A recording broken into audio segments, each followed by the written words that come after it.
në rast lufte, gjithmonë do të azisojnë, jo në kohë paqe, gjithmonë që në lidhjes në rast lufte. Në kohë paqe ishte vetëm gatishmëria, mirëmbajtja dhe stërvitja. Pastaj çdo gjë me kalimin në rast lufte, ndryshonte çdo gjë. Ndryshonte sepse do kishte aktivitet më të gjallë, më rutinë tjetër.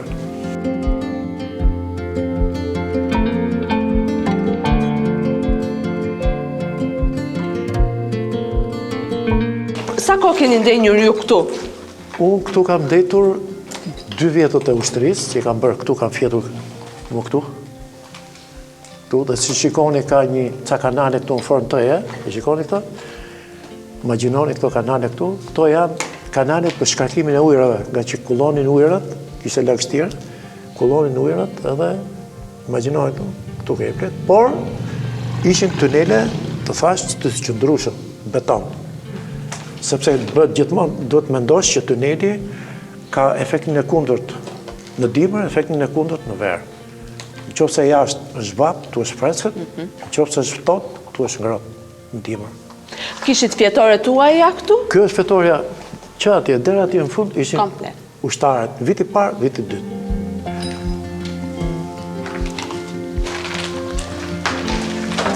Edhe kur e shef kështu, sinqerisht vjen keq.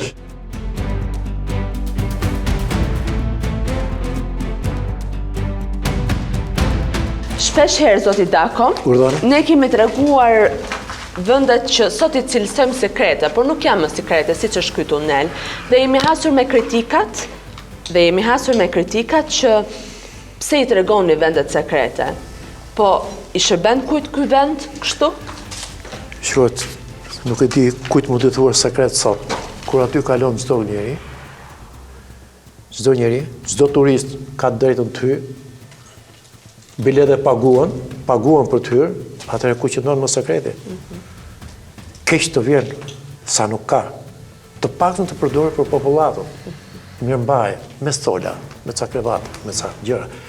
Nuk i dihet, harët më sasje, nuk i dihet. I drueni ju një skenar për cilët jeni përgatitur në I druhen shumë ato që po dëgjoj sot, i druhen sepse duke ditur të shkuarën, duke ditur mentalitetin e atyre ushtrive nuk i dihet. Nuk i dihet asnjëherë. Kjo ishte në kuadrin e asaj, që ushtria është për një ditë, ditën e parë. Nëse nuk je për ditën e parë, çdo gjë është e humbur. Mes gjurmëve të shëmtuara të së tashmes, që janë shishe plastike, qese, fshes me korrent, shumë hekura mbeturina, ka një gjurmë që është e së shkuarës. Ja, ky është receptori një telefoni Taj 43, po ta kthesh nga ana këtu. Këtu ka një kanal, nëse shikoni, ka një çengel, ka pas një çengel kjo që bënte kalimin marrje dhënie. Me këtë bëhe ndërlidhja? Ndërlidhja, kjo ishte pjesë e telefonit Taj 43. Linja ajrore, me linjë toksore, po me linjë, me tel, që i thoshme. Ju më pyetët pak më parë si u bëj organizimi. Tani organizimin duhet ta ndajmë 2 pjesë. Në kohë paqe dhe në kohë lufte. Në kohë lufte ishte rutinë komplet tjetër që është e paspjegueshme sepse e kuptoni edhe vetë që çdo gjë i nganohet, çdo gjë, të gjithë flinim këtu me kuadro me gjithë. Në kohë paqe, çdo operativ i ministrisë që mbulonte aviacionin, marinën, tanket, gjitha kishte drejtën të hapte një rrjet ose 2, bënte prova. Dhe ne merrnim dosjen, librin, dhe hynim në lidhje vetëm për provë me korespondentin që mund të ishte divizioni Kuksit, divizioni Shijakut, divizioni Shkodrës, gjithë divizionet me radhë. I bënim provë. Kjo ishte e përditshme. Ndërkohë vetë brenda qendrës në lidhjes, tu, bënim prova dhënsat me marsat, sepse si që ta shikoni më poshtë, dhënsat janë 1.2 deri 1.5 km më lartë. Nuk lejohet rrinin bashkë. Pse nuk ishin bashkë? Nuk rrinin bashkë sepse dhënsi ka fuqi shumë të madhe në dalje. Ka, Që ta arri kudo. ka tension të lartë. Dhe pse e blokon Marsin, i krijon zhurma, dhe ti nuk arrin të kapësh asgjë. Dhe çdo mëngjes në orën 8 dhe çdo mbrëmje në orën 8 prap, bëheshin provat. A i shtyp të taston këtu, a dëgjoj relea atje sipër, ke dhënë si atje, qofse dëgjoj relea, do më thënë që çdo gjë funksionon të në rregull. Po, bëjmë një shembull marrje si thuhej atëherë, si funksiononte, si ishte lidhja. Tani, qofse do flasim me foni.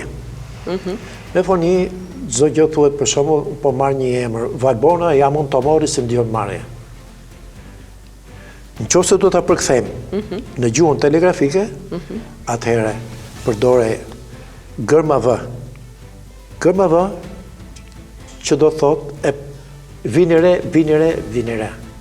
Përsëritet 9 herë. 9 herë. Pastaj, 3 herë përsëritej 3 gërmat e para të atij që bëj bën thirrje.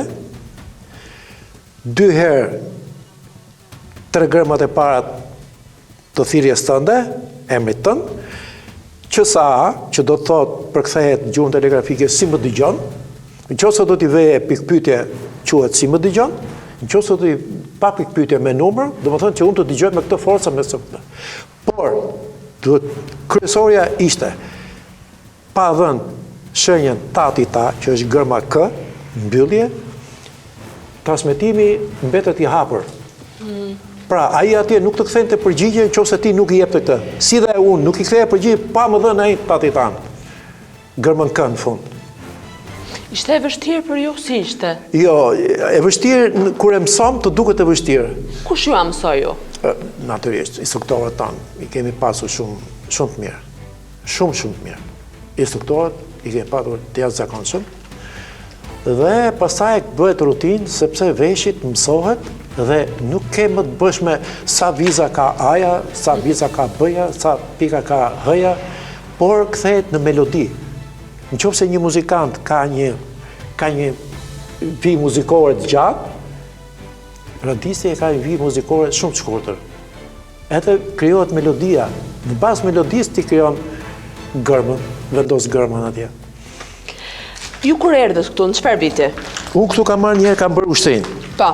Në vitin 1978. Kjo nisi në ndërtimin e 74-ën, le të themi. Kjo ka filluar në 74-ën. 74-ën ka filluar, domethënë, po formën e plot e ka mbarë mas vitit 80. Të plot që u montuan antena, të montuan të gjitha, që arriti kapacitetin e fuqishëm aty ku duhej. E ka marrë bas 80-s. Ç'a kapaciteti kishte? Po, kapacitet, e diku i thonë, e ditë mendosh që janë 30 dhënsa dhe 30 marca. Hiq ato rezervë, ose që dubloheshin. Po, marca shumë, jo, do më thënë, radio ka valë shkurta dhe valë gjata. Valë shkurtër, do më thënë, është një gjatësi e caktuar. Mendo tani të kesh një aparat, marës, me 8 banda, me 10 banda. 10 banda që i bie domethënë në frekuencë deri në 32.000 deri në 50.000 hertz, e kupton? Kështu që është gjë shumë e madhe. Ishte shumë fuqishme. Për kohën ishte shumë fuqishme. Ju si fillim bët ushtrin këtu? Si fillim bëra 2 vjet ushtri. 2 vjet ushtri. Bëra vitin e parë që quhet mësimi zgjaste 9 muaj, tamam sa një sezon shkolle, një vit shkollor. Pastaj kalonim në prova në terren. Bëj klasifikimi. Radistët klasifikoheshin klasi 3, klasi 2 dhe klasi parë. Klasi parë gjithmonë kuptohet, duhet kishe mbaruar inxhinierinë e to. Klasi 2 ishte pastaj çdo gjë ishte me grupe, sa merrje ti në minutë. Por kishte një rregull që në ushtri nuk transmetohej më shumë se 12 deri në 14 grupe në minutë. Sepse në ushtri ka më tepër rëndësi siguria se sa shpejt transmeton ti individi. Do me thënë, gabimet ishin pa faqe. Jo, sepse një gabim në transmetim të kushton shumë. Çdo gjë ishte shumë strikte, shumë e rregullt, shumë e saktë. Nuk ka, në qoftë se radisti ka disiplinë. Ju kujtohet juve thirrja e parë? Thirrja e parë ka qenë në terren, na nuk më kujtohet mirë, për kam qenë në ndomje. Ne kishim 3 pika, një ndomje, një surrel, një në fushpezë. Po Valbona, Tomori, Këto janë ama shembuj. kishte gjë.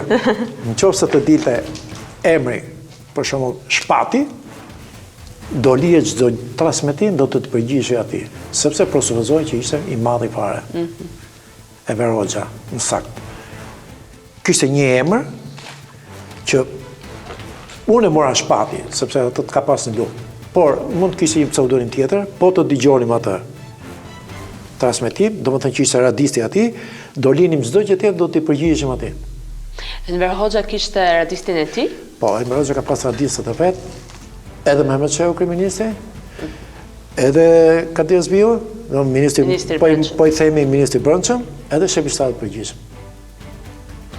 Komunikonin ata atëherë edhe kur ju bëni të... Ata jo.